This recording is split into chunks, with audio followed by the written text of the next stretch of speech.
got goosebumps just talking about that Yeah. scene. It really Yeah. just, oh, God.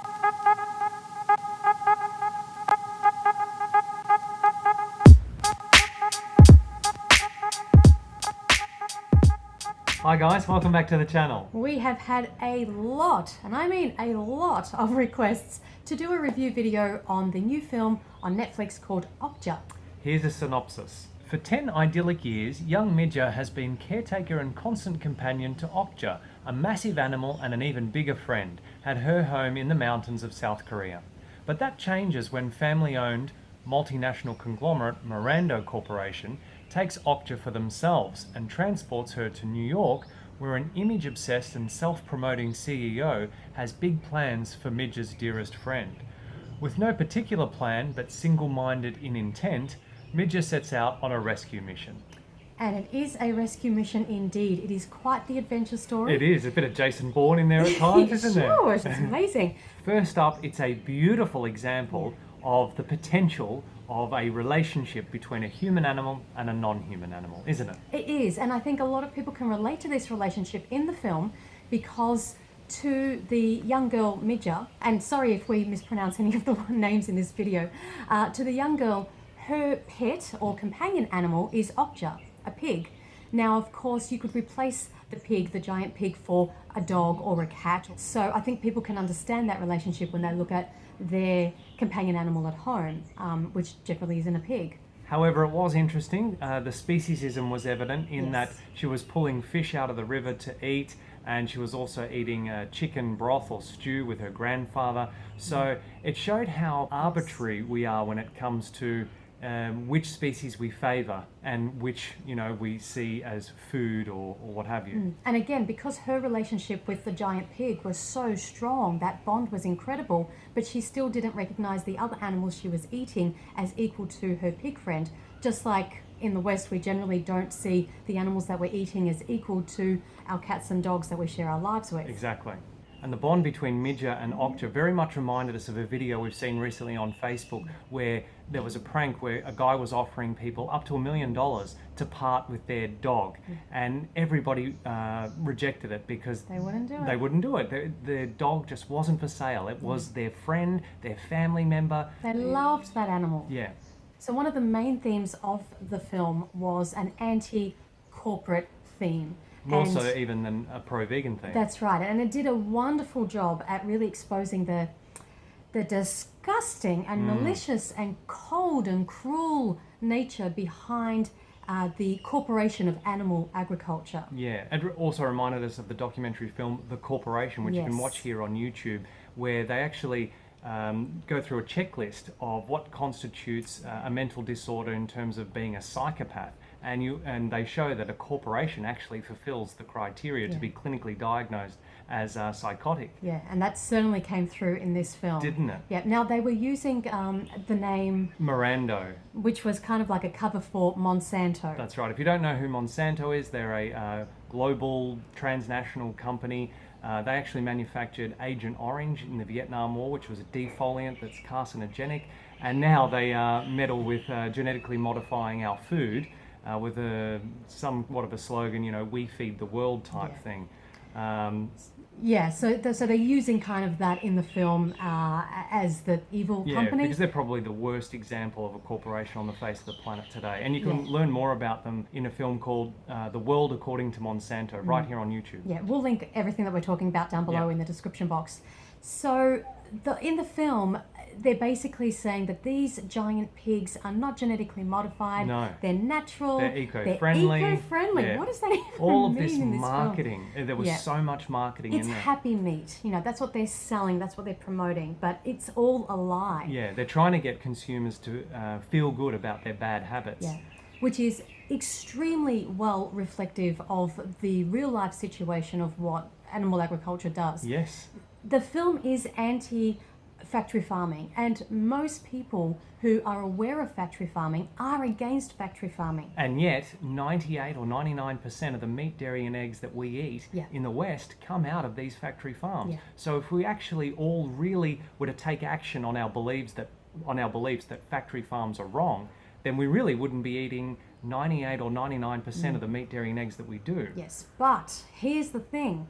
You cannot feed the number of people we have on this planet 7.5 billion people. and the demand we have for animal products At the price that people are prepared to pay. without factory farming. That's right. And so this film revealed that reality, even though they were putting on this facade and this lie. The reality is that these animals are genetically modified, Yes. and they are raised in factory farm-like conditions. That's right. And the reality in real life is that, yes, the animals that we eat are actually genetically modified because they grow very, very big, very, very quickly, and they get very sick and often die from conditions because their little bodies can't kind of survive the pressure that they're put under with growing so big so fast. So we are indeed eating genetically modified animals. We are. Yeah. There's a lot of spin doctoring and PR BS propagated by this Monsanto, aka Monsanto company, in a corporation in the film.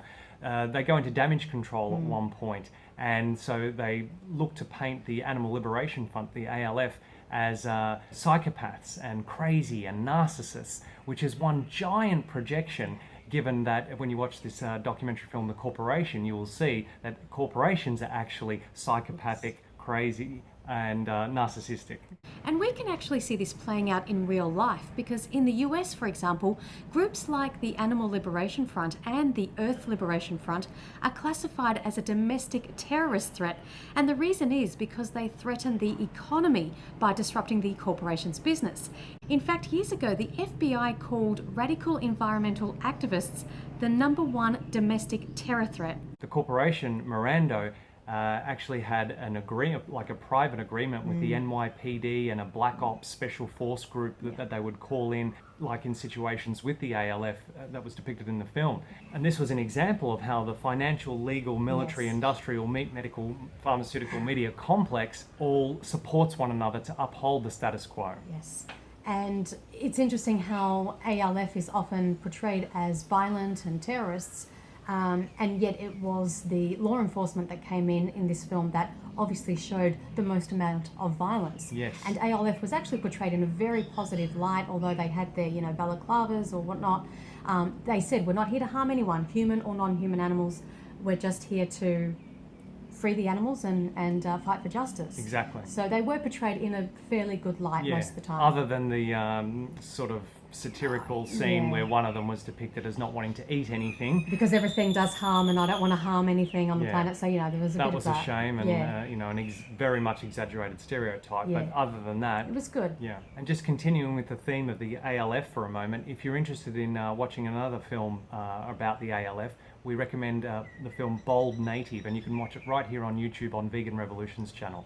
And the scene that we're talking about in the film where the corporation calls in the Special Op Force basically to attack ALF, that very much reminded us of the 3 stages of truth. Yes. And it was the violent opposition stage playing out there in that scene. That's and right. We personally think there's going to be a lot more of this coming. Yeah, I mean, the corporations aren't going to give up without a fight, that's for sure. What's extremely evident throughout the film is that it's, of course, all about the money for the corporation, and this became very clear right at the end when the young girl was asking the CEO, why do you want to kill Okja, my friend? Why do you want to kill her? And the CEO simply turns around and says, we can only sell the dead ones. That's right. So the living animals are not profitable to us. I can't do anything with those. Yeah. But if it's dead, if it's chopped up, someone's going to buy it, someone's going to eat it. Exactly. And that flows on from another line that the CEO said at that time in the movie, and it was also, for me, the line of the movie. She says, it's all edible, referring to the whole animal, except for the squeal. And I read into that she was referring to consumers. They'll eat all the parts of the animal, except for the squeal, in the sense that if they're reminded that it was a living, breathing, sentient being, they don't want to be reminded of that. They just want to see that plastic-wrapped, unrecognizable body part, because then they can remain disconnected from who they're eating. Another interesting aspect was the corporation's attitude towards the consumer. Yes. They said, if it's cheap, they'll eat it. That's right. And, to be honest, that's true to an extent. Well, to a very large extent. I mean, think about it. Human beings eat basically anything.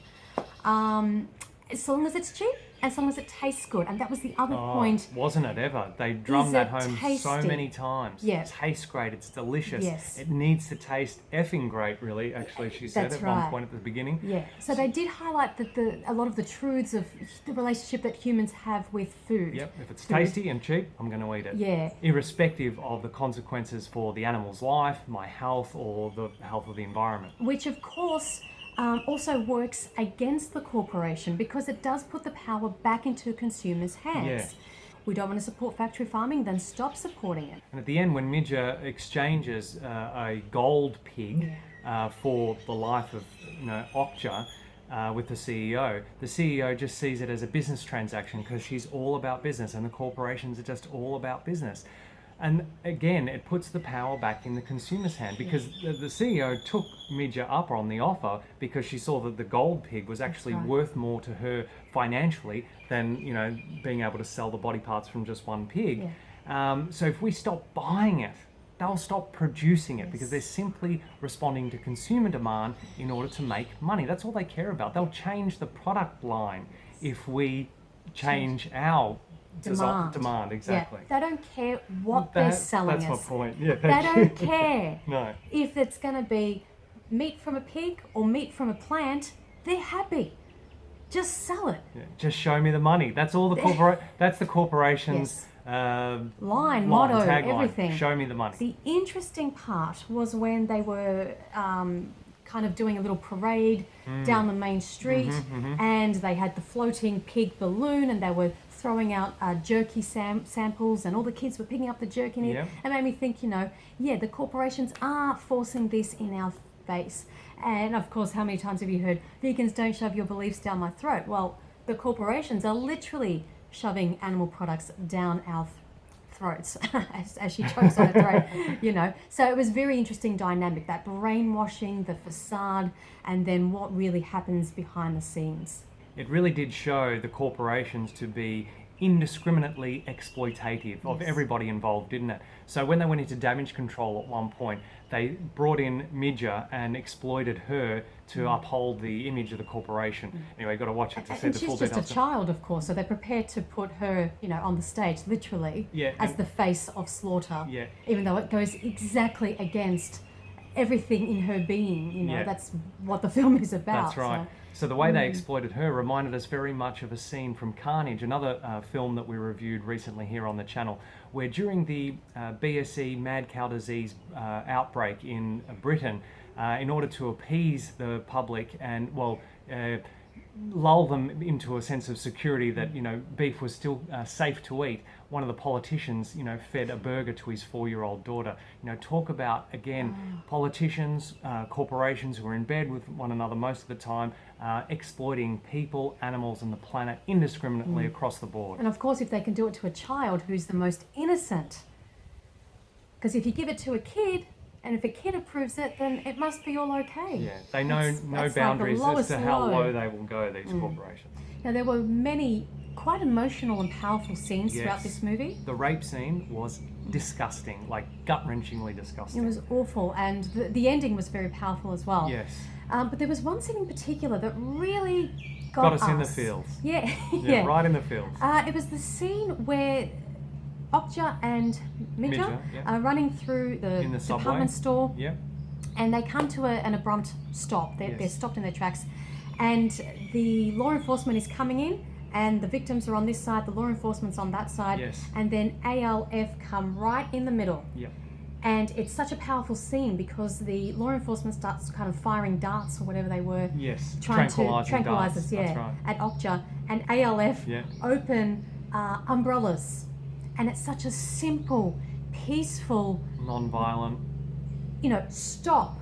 It was just a stop. It reminded us of the scene with Neo in The Matrix, didn't it? When he, I don't believe this. I will the not bullets let from this Agent happen. Smith. I don't believe it. Yeah, No, I don't believe it. It was powerful, and it was just such a simple act. But for us, it also reminded us of the triangle, the victim, perpetrator, bystander triangle. So the victim was Okja and Midja, and the perpetrators were the law enforcement agents, and the bystanders were ALF. But the bystanders said they stepped in the middle. They stopped being bystanders, and they said no to the perpetrators. We are not going to let you continue this abuse towards the victim. Yeah. And I think That's what we all need to do, isn't it? That's We as all simple need as to that. do. I mean, I've got goosebumps just talking about Yeah. that scene. It really Yeah. just got Yeah. us. If you empathise with the victim, and you wouldn't want to be a victim yourself, that's how you empathise, Yeah.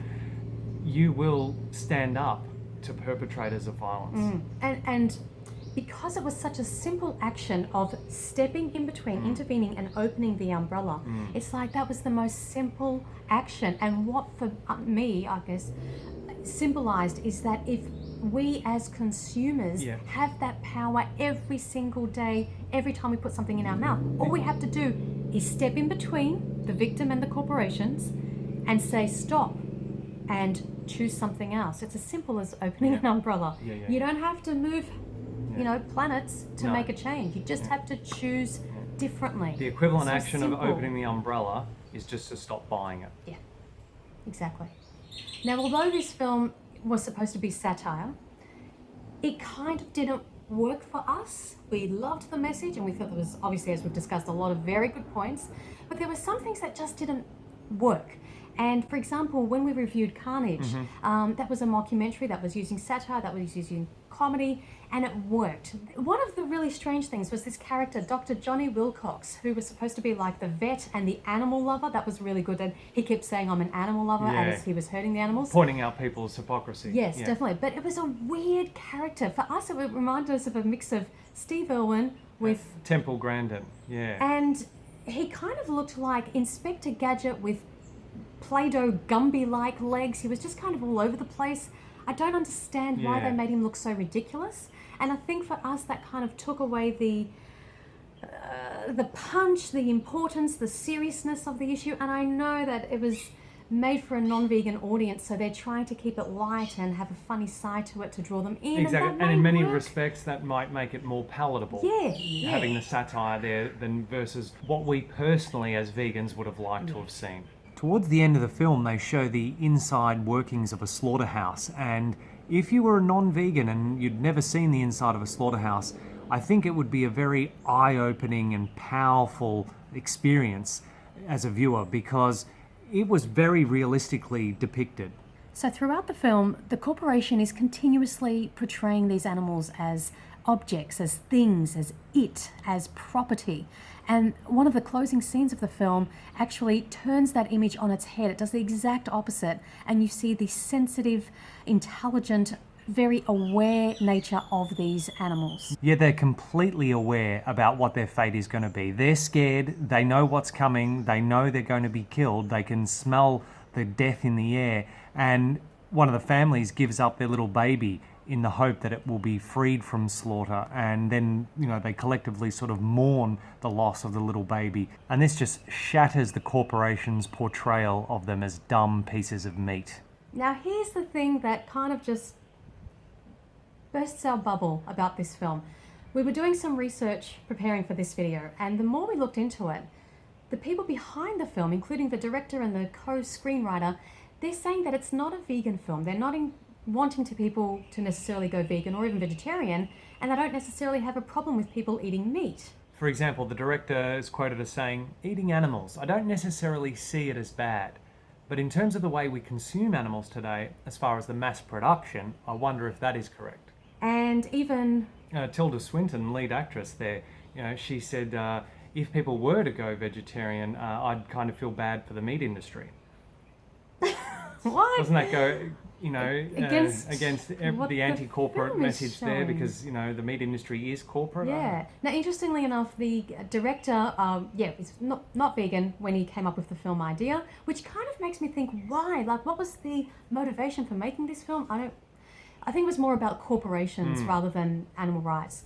So anyway, during making the film, he actually went to America to a slaughterhouse to witness animal slaughter firsthand, and that really had, of course, a huge impact on him. And he did, from that point, go vegan for the 2 months of the production of the film. But then when he returned to Korea, he returned to eating fish, didn't he? And he's Yeah. now pescatarian. But well, he said he's now pescatarian, but he went back to eating meat when he went back to Oh, Korea. right. So it's like, that's Yeah. really scary. You've been in a slaughterhouse, and he was severely affected by that experience. You've made this film, and yet you're still putting your money towards animal slaughter. Yeah. So I know, there's a lot of hypocrisy, isn't there? There is. They mentioned that at the, I think, New York screening, the gala do that they had, they served sort of a beef-free, pig-free stuff, Yeah. but they still had like lobster rolls and what have you. So Yeah. again, the speciesism was evident. Okay, they're off the menu, but they're fine. Yes, and in fact, at the Cannes Film Festival, they served prosciutto. Pig, Prosciutto. at the screening. Oh my God. It reminded us of when the UN meets to talk about climate change and they serve the UN delegates beef. The level of hypocrisy is astounding, isn't it? But look, the message from the people who created the film is basically know your source. And factory farming is really bad, but know your source and look for happy meat. Yeah. Which, ironically, this is what we don't understand. The film itself was telling you that the happy meat myth is BS. The reality is that people aren't getting their animal products from a village on top of a mountain in rural Korea. So Anyone watching this video is obtaining them from the supermarket that have come out of factory farms. yeah. And even if animal products were sourced from this idyllic farm that is portrayed in the film, it's also showing that as soon as that animal leaves that farm, the mistreatment started straight away, and they're all going to the same place. They're all going to have their throats slit. So it doesn't matter how they're raised. The welfare issue is beside the point. It is the fact that these animals are raised for food in the first place and will be slaughtered no matter where they're coming from. And, I'm going on a rant No, here, that's good. that these are individual beings with feelings, emotions that make connections. They deserve to live just like the cats and dogs, just like every animal on the planet.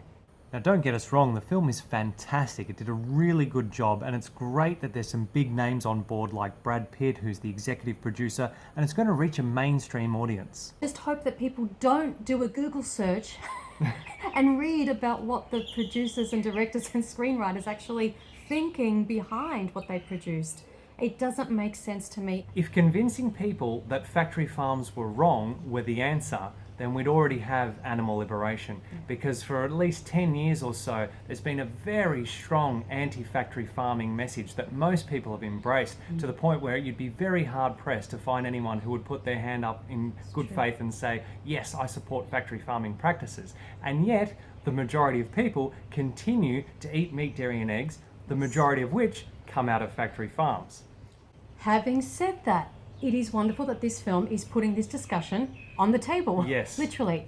The fact that it's bringing this awareness to people.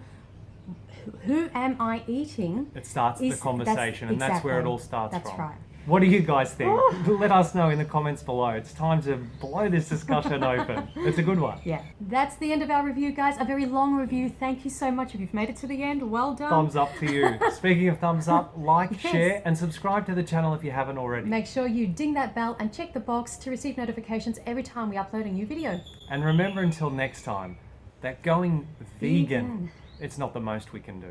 It's the least we can do. Thanks for watching. Bye, guys.